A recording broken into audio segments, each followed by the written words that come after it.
नमस्कार बच्चों, स्वागत है आप सबों को स्टडी टाइम यूट्यूब चैनल पर। बच्चों, इस वीडियो के माध्यम से कक्षा 8 क्लास का हिंदी का जो 13 चैप्टर है हुंडरू का जल प्रताप, इस वीडियो के माध्यम से इसके सभी प्रश्न उत्तर को जो है सो इस वीडियो में बताने वाला हूं। तो वीडियो को ध्यान से जरूर देखिएगा और लास्ट तक जरूर देखिएगा, तब आप सभी प्रश्न का उत्तर समझ पाएंगे। तो चलिए देखते हैं। देखिए, फर्स्ट प्रश्न, छोटा नागपुर का एक टुकड़ा है। छोटा नागपुर स्वर्ग का एक टुकड़ा है। ऐसा जो सो लेखक क्यों कहें कि छोटा नागपुर जो सो स्वर्ग का एक टुकड़ा है। तो देखिए इसका आंसर, छोटा नागपुर आकर्षण, मनमोहक और आनंदमय है। आनंदमय स्थान है। वहाँ स्वर्ग की तरह तरह तरह तरह सुंदर एवं शांति बिखरा पड़ा है। विभिन्न पक्षियों के कलरव, खेतों की हरियाली, ये सब वातावरण रोमांच रोचक बना जाता है। अतः छोटा नागपुर स्वर्ग का एक टुकड़ा है। कहने का अर्थ है लेखक का कि जो सो छोटा नागपुर इन इन कारणों से जो सो एक हमें स्वर्ग का टुकड़ा लगता है, क्योंकि वह जो सो एक बहुत ही आकर्षण मनमोहक स्थान है। क्योंकि वहाँ जो सो सुंदरता बहुत है और वो वहाँ के जो सो खेत खलियान, ये सब में जो सो सुंदरता वातावरण में बहुत अधिक है। फिर अगला प्रश्न कहा, देखिए, कहता है हुंडरू हुंडरू जलप्रपात की विशेषता लिखिए कि हुंडरू जलप्रपात की विशेषता क्या है। यही जो सो इस प्रश्न के माध्यम से पूछा जा रहा है कि हुंडरू जलप्रपात की जो सो उसकी विशेषता क्या है। देखिए, हुंडरू जलप्रपात की विशेषता क्या है। तो देखिए उत्तर में, देखिए, हुंडरू का जलप्रपात स्थल की शोभा शोभा देवलोक जैसे 243 फीट फीट ऊंची जगह से गिरती है। और यह प्रताप पहाड़ी को चीरकर पत्थर पत्थर पर जिस स्थान पर गिरता है उसका स्वरूप अत्यंत आकर्षण दिखाई देता है। पानी गिर गिर 20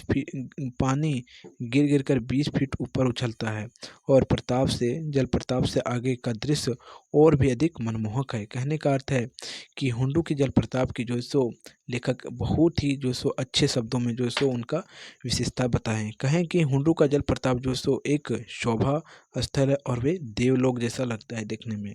और 243 फीट की ऊंचाई से जो सो वह नीचे पहाड़ को चीरते हुए गिरती है। और जिस पत्थर पर गिरती है वहाँ से 20 फीट ऊपर जो सो वह पानी उछलता है।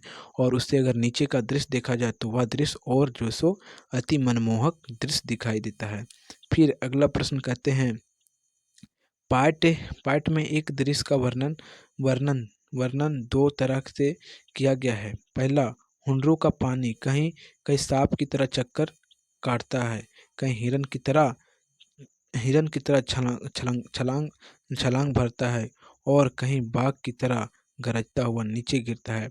ये सब बातों का जो सो हमें अर्थ लिखना है। फिर आगे कहते हैं, होंडरों का पानी चक्कर काटकर छलांग भागता हुआ नीचे गिरता है। छलांग छलांग छलांग भरता हुआ नीचे गिरता है।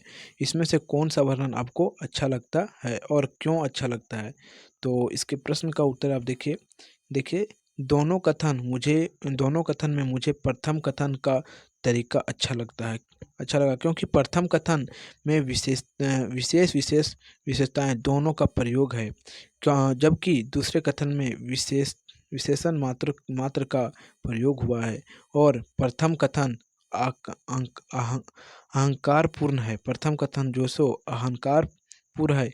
इसमें मन अलंकार का समावेश किया गया है और हिरन हिरन का तरह उछाला गया है। कहने का अर्थ ये बनता है कि जो सो पहला कथन जो सो वह बहुत ही अति सुंदर कथन है लेखक के जो सो दृश्य से। अब देखिए चौथा प्रश्न, लेखक ने पाठ में किन किन किंवदंतियों की आत्र की है और क्या सलाह दी है।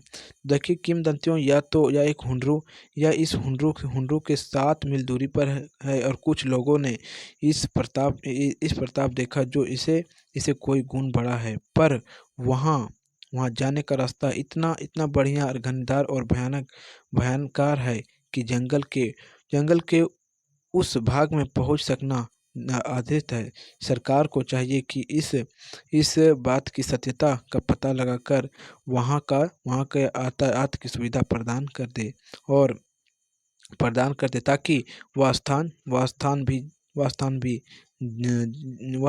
भी जो है सो जनता के समान आ सके, कहें जनता के सामने आ सके। कहने का अर्थ ये बनता है कि लेखक जो है सो जब वहाँ के लोगों से बात करते हैं तो वहाँ के लोग बताते हैं कि इससे भी जो सो एक सुंदर और जो सो अच्छा जो सो झरना नीचे गिरता है, लेकिन वहाँ जो है सो हुंडू से कुछ दूरी पर है, 7 किलोमीटर की दूरी पर है, लेकिन वहाँ जाने का रास्ता जो सो सुगम नहीं है, अच्छा नहीं है। वह जो सो पहाड़ियों से और पूरा कठिनाई से वह रास्ता भरा हुआ है, वह जंगली रास्ता है, जिसके कारण जो सो वहाँ लोग नहीं पहुँच पाते हैं। तो लेखक कहते हैं इस प्रकार की बात जो सो सरकार के पास रखना चाहिए, और जो सो वह स्थान को जो सो लोगों के सामने जो सो सरकार को लाना चाहिए।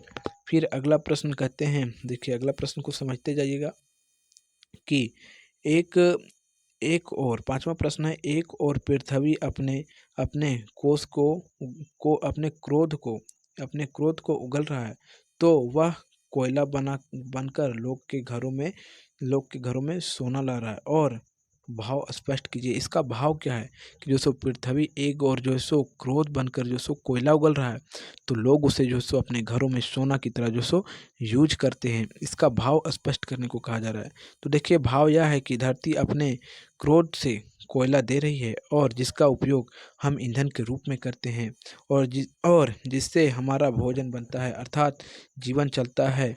जीवन में ऊर्जा की महत्व सर्वाधिक है।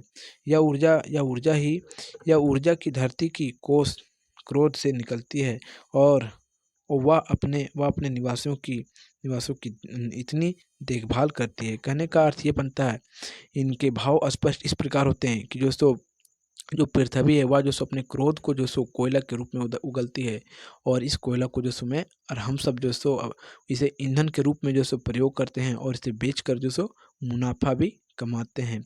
और इस प्रकार यह अध्याय समाप्त होता है, हुंडरू का जल प्रताप।